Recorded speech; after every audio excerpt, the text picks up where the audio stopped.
Hey, what's up mga kaballers? Maligayang pagbabalik sa aking channel. Halina't pag-usapan natin ang balita patungkol sa available na nga daw si Kyrie Irving ngayon sa trade. At ang balita naman patungkol sa pagkakatalo ng Golden State Warriors sa kanilang naging laro kontra sa Portland Trail Blazers. Tara na't pag-usapan natin yan dito sa Basketball Hot Shots.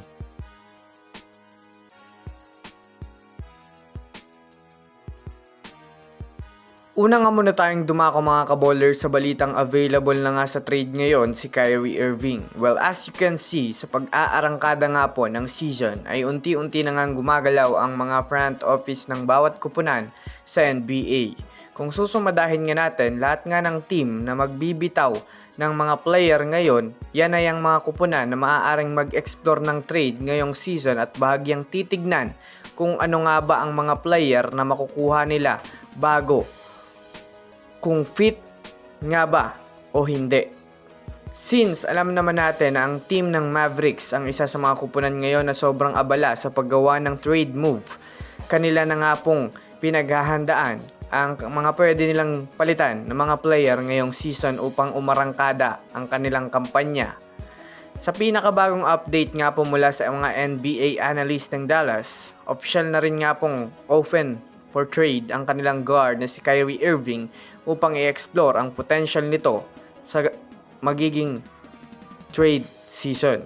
Kaya naman dahil dyan, mukhang ito na rin naman nga po ang pahiwatig na literal na nga talagang bubuwagin ng Dallas Mavericks ang kanilang kasalukuyang lineup ngayon at bitawan na ang kanilang mga veterano para sa mga bagong ipapalit. Samantala, pumunta naman tayo mga kaballers sa balita patungkol naman sa pagkakatalo ng Warriors ngayon. Well, official, laglag na talaga mga kaballers ang team ng Golden State Warriors ngayon sa in-season tournament at lahat nga po ng kanilang effort para manalo sa tournament na ito ay literal na tapos na.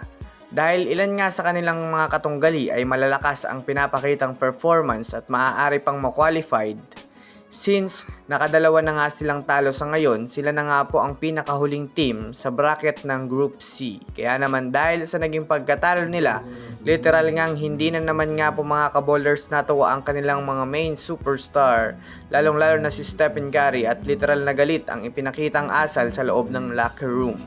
Isa din nga sa mga sinisisi ngayon sa social media, yan ay ang pag-rotate ni Coach Steve Kerr bilang small ball lineup na alam naman nga nila mga kaballers na hindi na nga yan effective sa mga matatangkad na lineup na kanilang nakakatapat. Out-rebounded nga po, yan ang isa sa naging problema nila sa ngayon kontra sa Portland Trail Blazers. Kaya naman sa naging laruan nila ngayon matapos matalo ay marami na naman ngang mga fans ang nadismaya sa kanila at pati nga ang mismong San Francisco crowd ay damang-dama ang disappointment sa kanilang sistema.